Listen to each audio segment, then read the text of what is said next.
Assalamualaikum Bang Nuim. Waalaikumsalam warahmatullahi wabarakatuh. Cerah sekali Cerah. suaranya. Wah, ya harus cerah ya. Karena memang luar biasa hari-hari ini ya. Eh, Kemarin Sabtu kita mendung ya. Hari Ahad kita dapatkan lagi rentetan bencana di Republik ini Bang Nuim. Nampaknya ndak kelar-kelar. Dari Medan kemarin kita berangkat lagi bencana Kalimantan ke Garut, kita lihat lagi sekarang di Semeru. Oh, apa yang Bang Nuim lihat, tanda-tanda alamkah atau memang perlu ada narasi-narasi yang jangan terlalu dalam belajar agama, nanti kita tahu banyak agama tambah pusing lagi. Bagaimana Bang Nuim ini dari spanduk sampai literasinya, apa ada konsultan untuk ini untuk orang tambah populer atau bagaimana Bang Nuim? Silakan Bang Nuim. Itulah dia, Jenderal, Pak Jenderal. Pak Jen. Ada yang mengatakan beliau cepat sekali naik pangkatnya karena berhasil menurunkan baliho Oh. FPI di Petamburan. Jadi dan menantang FPI pada waktu itu, berani menantang langsung. Ya, hebat sekali. Saya pikir harusnya kalau memang itu prajurit Republik Indonesia, yang perlu itu mengawal Republik Indonesia dari ancaman yang datang dari luar seperti di Natuna, Nah, seperti yang terjadi Natuna, di betul. Papua dan lain sebagainya. Dengan sesama anak bangsa, sesama saudara sendiri. Sudahlah, kita tinggalkan itu sebentar. Betul. Tapi ucapan beliau yang mengatakan jangan terlalu mendalami agama itu mengingatkan kita akan petuah orang tua-tua kita di zaman dahulu, orang Melayu. Oh, gimana Bang? Berburu ke padang datar, dapat rusa belang kaki. Berguru ke palang ajar, ibarat bunga kembang tak jadi. Yes, dalam. Harusnya tuntas dong kalau bisa. Utlibal ilm walau kana fisin. Tuntut ilmu walau sampai ke negeri Cina. Tuntut ilmu dari siapa saja. Tidak menjadi persoalan. Jangan dihalangi. Itu artinya memperbodoh dan mempertahankan kebodohan. Ya, kalau orang sudah bodoh, ibaratnya seperti kerbau yang dicucu hidungnya bisa ditarik kemana-mana. Janganlah Pak. Kalau kasih nasihat mengatakan tuntutlah ilmu sedalam-dalamnya.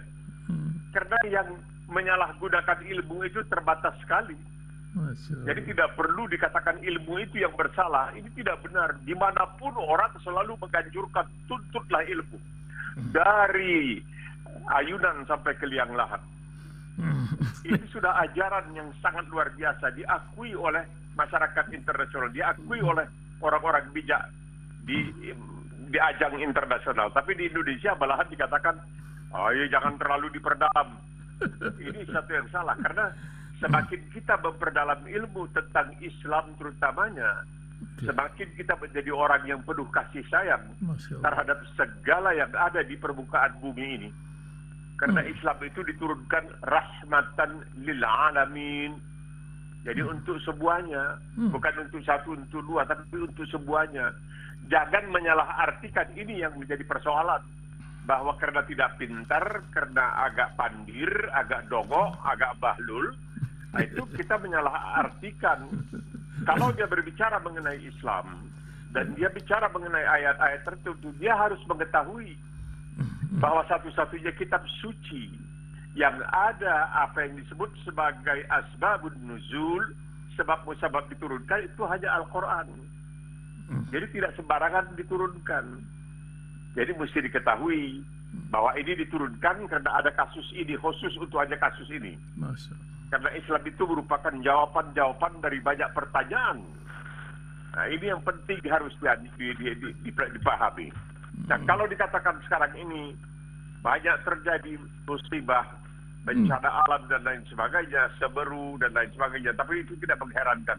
Kita mengetahui baru saja salah satu pulau La Palma di Spanyol berapa minggu terus-terusan terjadi muntahan laharnya dan sekaligus menunjukkan di Jerman terjadi banjir, sekarang di Australia, di daerah utara di Queensland terjadi banjir, di mana-mana terjadi banjir.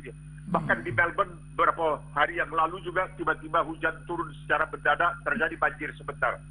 Semua ini sebenarnya Singapura juga adalah cobaan terhadap kita sebagai manusia untuk membuat langkah-langkah penjagaan. Dan banyak yang mengatakan segala ini disebabkan oleh perubahan iklim. Nah, perubahan iklim ini antara lain juga disebabkan oleh keserakahan manusia. Terus-menerus ingin menghasilkan lebih banyak. Dan ini tanpa memperhitungkan akibat-akibat yang bisa terjadi. Nah, inilah yang kita hadapi. Jadi kalau dikatakan jangan terlalu dalam, karena agama Islam itu, Pak, bukan hanya agama salat dan siam, bukan. Itu adalah agama untuk dunia dan akhirat. Masya Allah. Jadi kalau Bapak baca, Pak Jenderal, Bapak baca sejarah, terutama berkembangnya ilmu pengetahuan Islam, insya Allah Bapak akan terperangah. Wah, begini rupanya dahsyat sekali Islamnya. Sehingga ketika Bapak sekarang ini pakai BPS, kalau kemana-mana, mau mengetahui di kemana ini kita mau pergi, GPS, kemana kita mau pergi, itu terima kasih kepada Muslim. Karena adalah para ilmuwan Muslim yang telah menciptakan ilmu-ilmu, menemukan ilmu-ilmu yang memungkinkan sekarang ini GPS. Nah, itulah kira-kira kalau Bapak sekiranya ingin menuntut ilmu. Tapi barangkali Bapak nggak mau mendalami, ya sudah, nggak apa-apa. Mungkin harus banyak baca buku sejarah Jenderal Sudirman yang orang tidak pernah batal wudhu, luar biasa. Bukan begitu, Bang? Iya. Dia kemana-mana, beliau almarhum bawa kendi. Bawa kendi? Ketika ditanya oleh anak buahnya, Pak, itu airnya diminum, bukan, itu untuk wudhu. Masya Allah. Kalau nanti wudhu saya batal, saya bisa wudhu lagi. Masya Allah. Tapi apalah, Jenderal Sudirman itu, dia kan bukan lulusan akademi militer, jadi dan dia juga masih ketinggalan zaman barangkali. Masya Allah. Allah yarham. Ya Allah. Tapi memang ulama ini perlu sebagai pengingat. Tapi ini Pak Ma'ruf Amin ini bagus juga mengingatkan nih, ulama tidak terjebak pada kekuasaan. Ini menasihati diri sendiri atau bagaimana, Bang Nuim, ya? Atau apa? Apakah ulama itu tidak perlu berkuasa atau apa, Bang Nuim, persepsi ini, Bang? Nah, kan dia memang di situ dikatakan sebaik-baik ulama adalah yang menjauhi ubarat penguasa. Sejelek-jelek ulama adalah yang berangkul. Jadi banyak kasus-kasus di masa lalu dalam sejarah.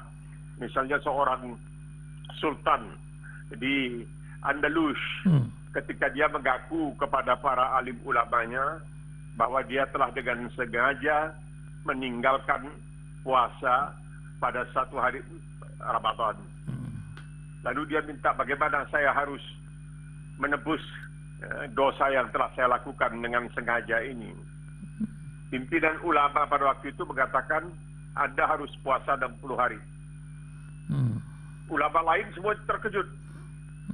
Lalu setelah mereka keluar dari istana, ada ulama yang bertanya kepada pemimpin mereka, kenapa menyuruh sultan puasa 60 hari? Kenapa bukan hanya menyuruh dia untuk memberi makan orang miskin 60 hari?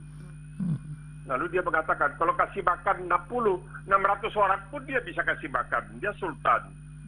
Nah, ini ditujukan kepada dirinya supaya dia kapok, supaya dia jerah, supaya dia taubat dan nasuha. Suruh dia puasa 60 hari. Dan sang sultan ceritakan waktu itu menerima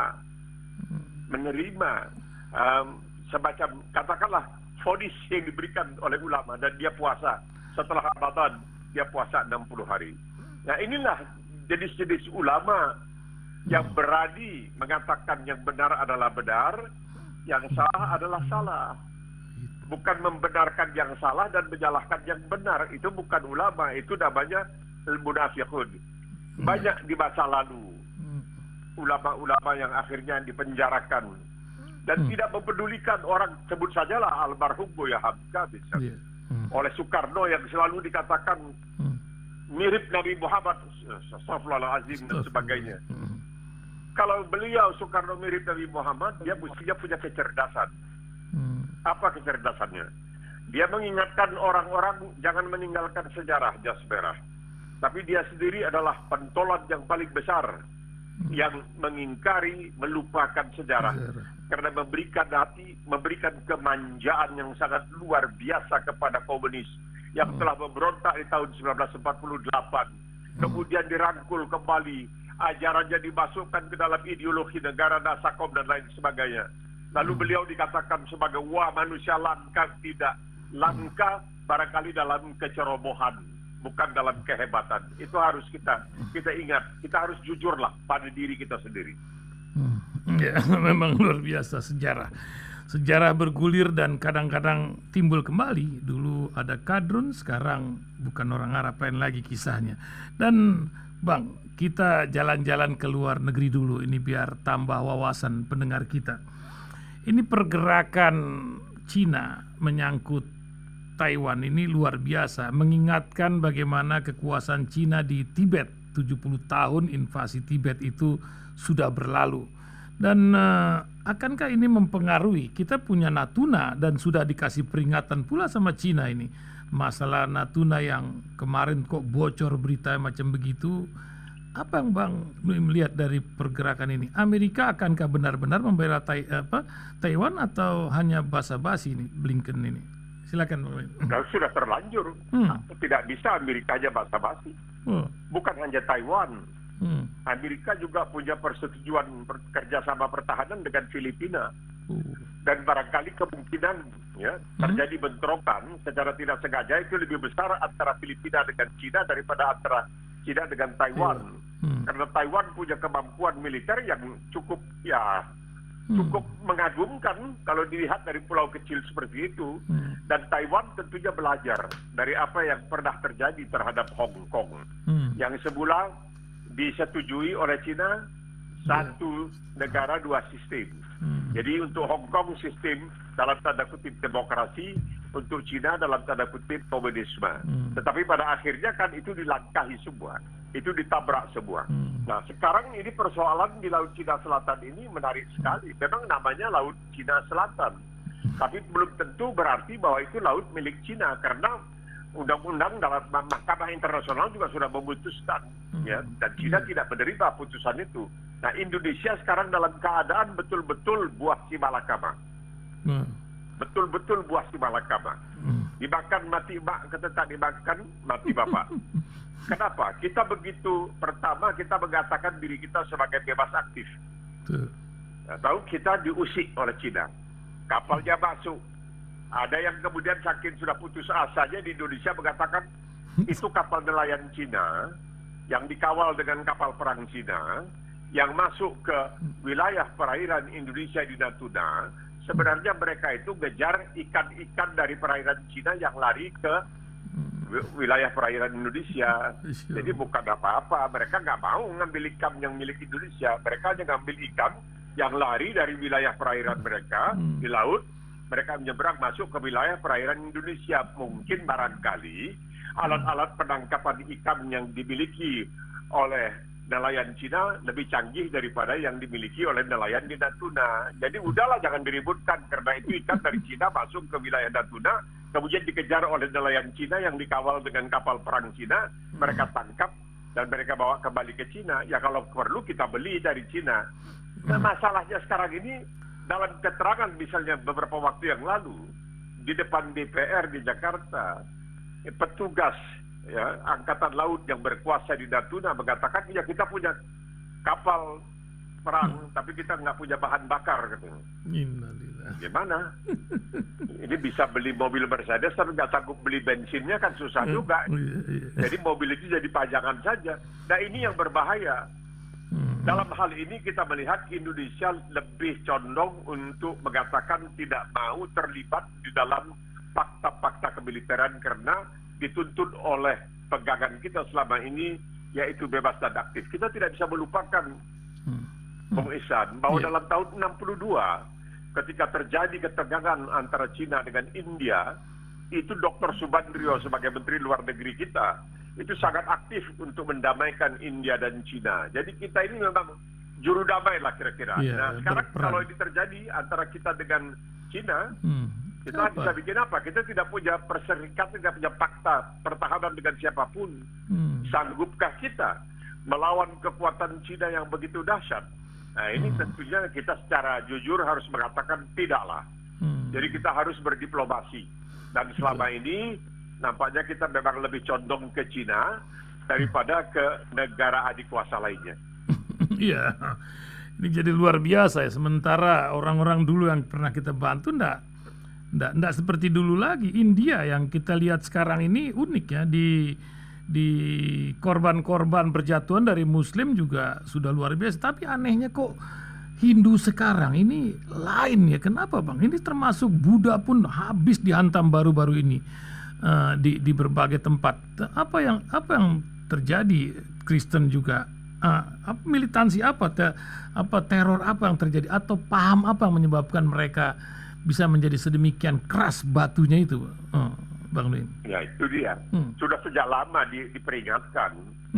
Ketika pertama kali Modi mengajukan diri, menampilkan diri sebagai calon Perdana Menteri di India, sudah banyak intelektual India dan juga yang bukan dari India, termasuk Salman Rushdie yang membuat petisi pernyataan agar janganlah Modi sampai terpilih. Karena dia ini menjalankan politik identitas. Ini dia tidak segan-segan untuk menggunakan agama Hindu demi mencapai tujuannya. Ketika dia melihat ada kekurangan, ya dia bisa saja mengkambing hitamkan umat Islam yang ada di India. Maka mereka lalu dianiaya, dibunuh. Sebagaimana dikatakan tadi, Buddha juga begitu. Masalahnya tidak ada yang berani protes. Karena apa? Karena yang menjadi korban bukan non-Muslim. Yang korbannya Muslim. Jadi seakan-akan kalau korbannya Muslim sudahlah tidak apa-apa. Dan ini bukan hanya terjadi di India.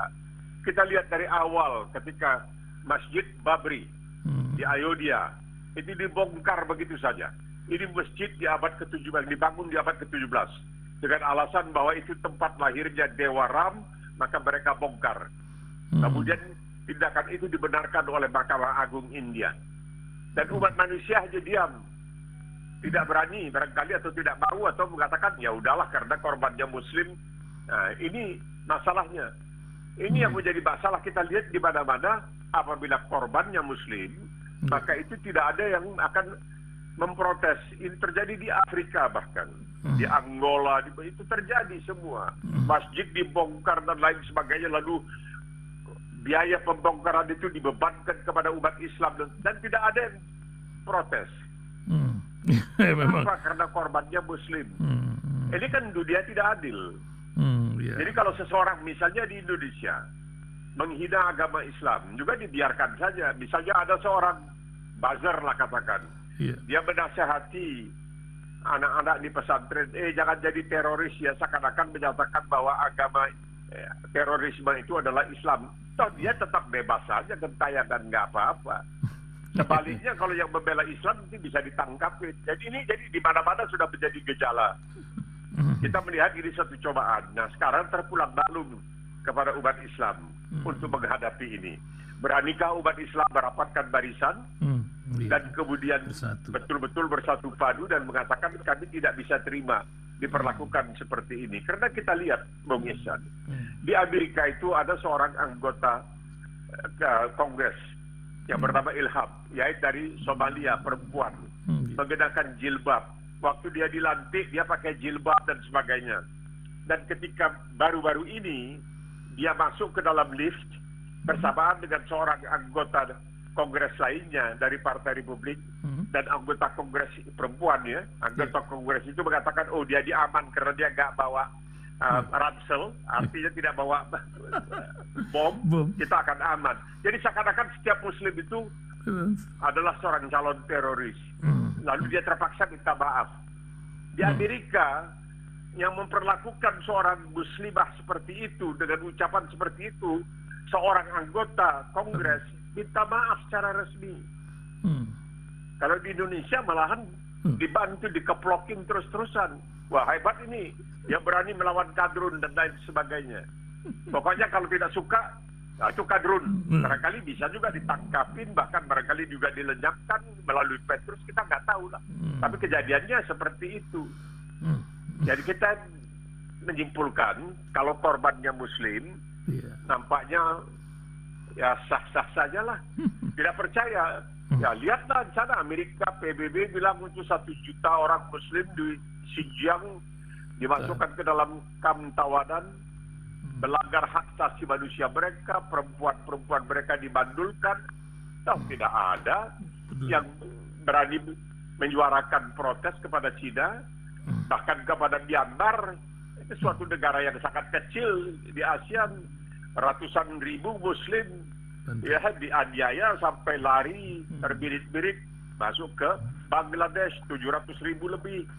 Ibunya diperkosa di depan anaknya umur 8 tahun, anaknya diperkosa di depan ibunya dan sebagainya, tapi tidak apa-apa karena apa? Muslim. Ini yang terjadi.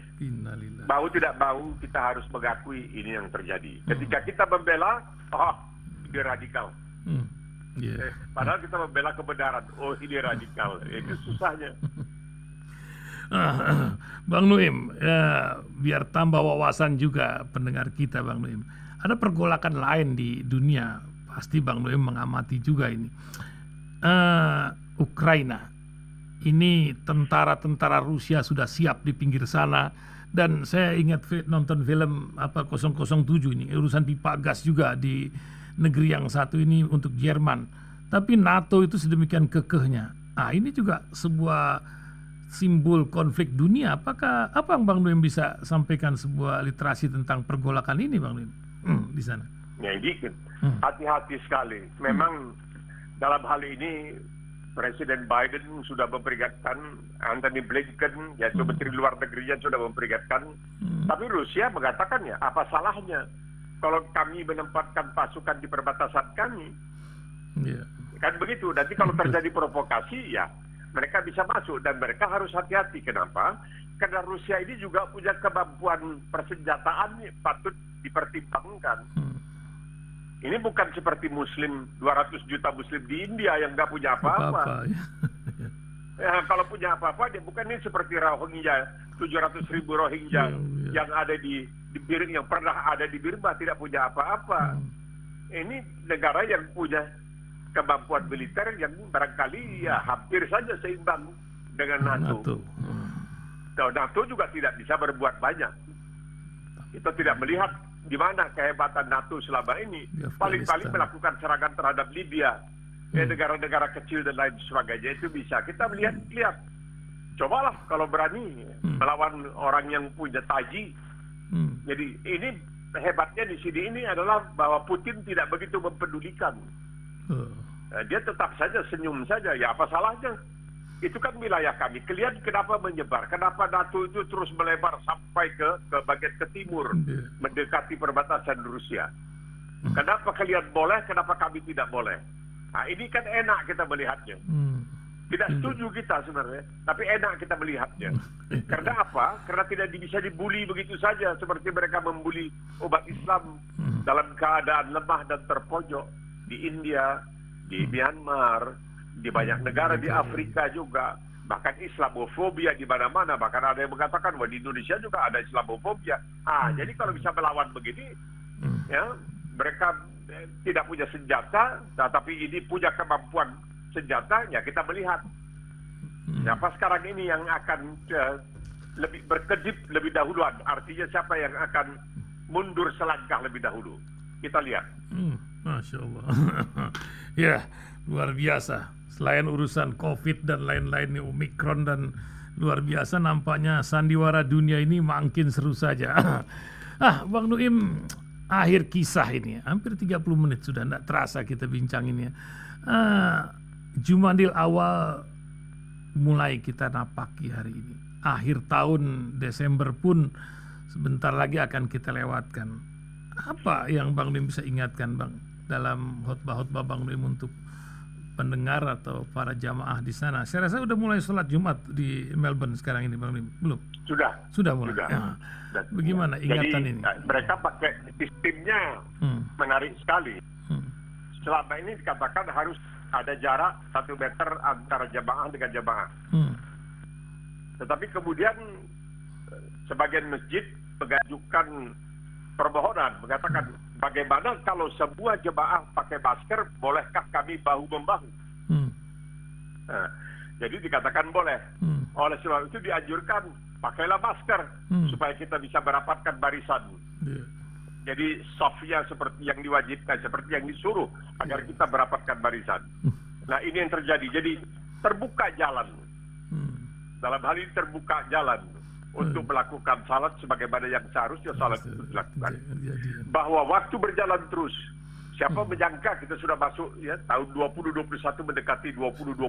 Masya Allah. 23 dan seterusnya 24 kita melihat mungkin akan ada kejadian yang menarik dan lain sebagainya. Tetapi waktu itu sudah diperingatkan dalam Al-Quran. Wal asri innal insana lafi khusr. Jadi Islam ini bahkan soal waktu saja pun kepada umatnya diperingatkan. Yang menariknya lagi, perkataan waktu itu datangnya dari bahasa Arab. Jadi orang-orang yang antri kadrun ini agak kesulitan juga kalau ingin berbincang-bincang karena akan tersandung ke sana sini dengan apa yang dikatakan sebagai kata pinjaman yang begitu banyak datangnya dari bahasa Arab. Sebenarnya apa salahnya? Ialah dikatakan bahwa jangan berdoa dengan bahasa Arab karena Tuhan juga ngerti bahasa itu sesuatu yang aneh bin ajaib saja sekarang ini. Ingin mengada-gada. Orang mau berdoa, tapi tidak dikatakan jangan berdoa dalam bahasa ini itu bahasa itu. Kenapa tidak? Kenapa cuma bahasa Arab? Karena bahasa Arab itu disamakan dengan Islam. Oleh sebab itu, setiap waktu yang masih tersisa untuk kita harus kita manfaatkan. Bukan saja untuk kesejahteraan dunia kita, tetapi juga kesejahteraan di akhirat kita. Karena dalam Islam itulah ada doa pamungkas yang disebutkan Rabbana atina fid dunya hasanatan wa fil akhirati hasanatan wa qina azabannar. Jadi masih ada waktu, alhamdulillah kita memanfaatkan waktu itu. Iya. Memang banyak ulama bilang hidup ini harus berimbang kata dunia dan akhirat. Tapi bagaimana kita ngimbangin yang abadi dengan yang sementara, Bang Nuim? Oh, itu dia. Kita juga berdoa kepada Allah SWT. Karena kita menyadari kelemahan kita dan Allah SWT mengatakan memang kita adalah di antara makhluk yang lemah, dhaif. Maka kita minta kepada Allah SWT. Ya Allah, Kau mungkinkanlah aku sedapat-dapatnya menjalankan segala suruhan-Mu dan mungkinkanlah aku sedapat-dapatnya menghindari segala larangan. Jadi kita sadarkan keterbatasan kita. Jangan kita kemudian jadi mutakabir, jadi takabur, sombong.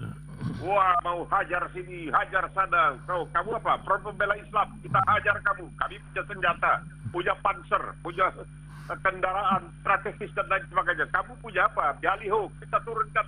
Jangan.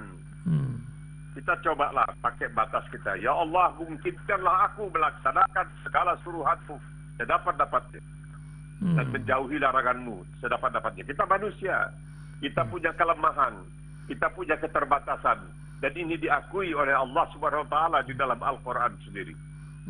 Jadi kita berusaha hanya semaksimal dan semampu kita. Kita tidak bisa melebihi daripada kemampuan kita. Itulah keterbatasan kita sebagai manusia. Luar biasa. Terima kasih Bang Nuim. Di pagi hari ini bincang-bincangnya membawa pencerahan buat kita dari urusan bencana sampai urusan dunia. Ada yang Bang Nuim ingin sampaikan sebagai closing statement di pagi hari ini, Bang Nuim? Silakan kalau memang ada. Bang Nuim. Silakan, Bang. Selalu dikatakan agama Islam itu hanya untuk Muslim. Tidaklah. Yang menganut Islam itu memang disebutkan Muslim. Tapi sebelumnya kan disebutkan mukmin. Lalu kenapa Islam diturunkan? Kan kepada siapa Islam diturunkan? Tanpa kita sadari, Islam ini diturunkan untuk semuanya. Untuk kemaslahatan, untuk kesejahteraan semuanya. Bukan hanya untuk satu dua pihak, bukan. Ini adalah agama yang diperuntukkan bagi semuanya. Sedemikian rupa sampai Allah SWT berfirman dalam Al-Quran, "Walaqad karramna bani Adam."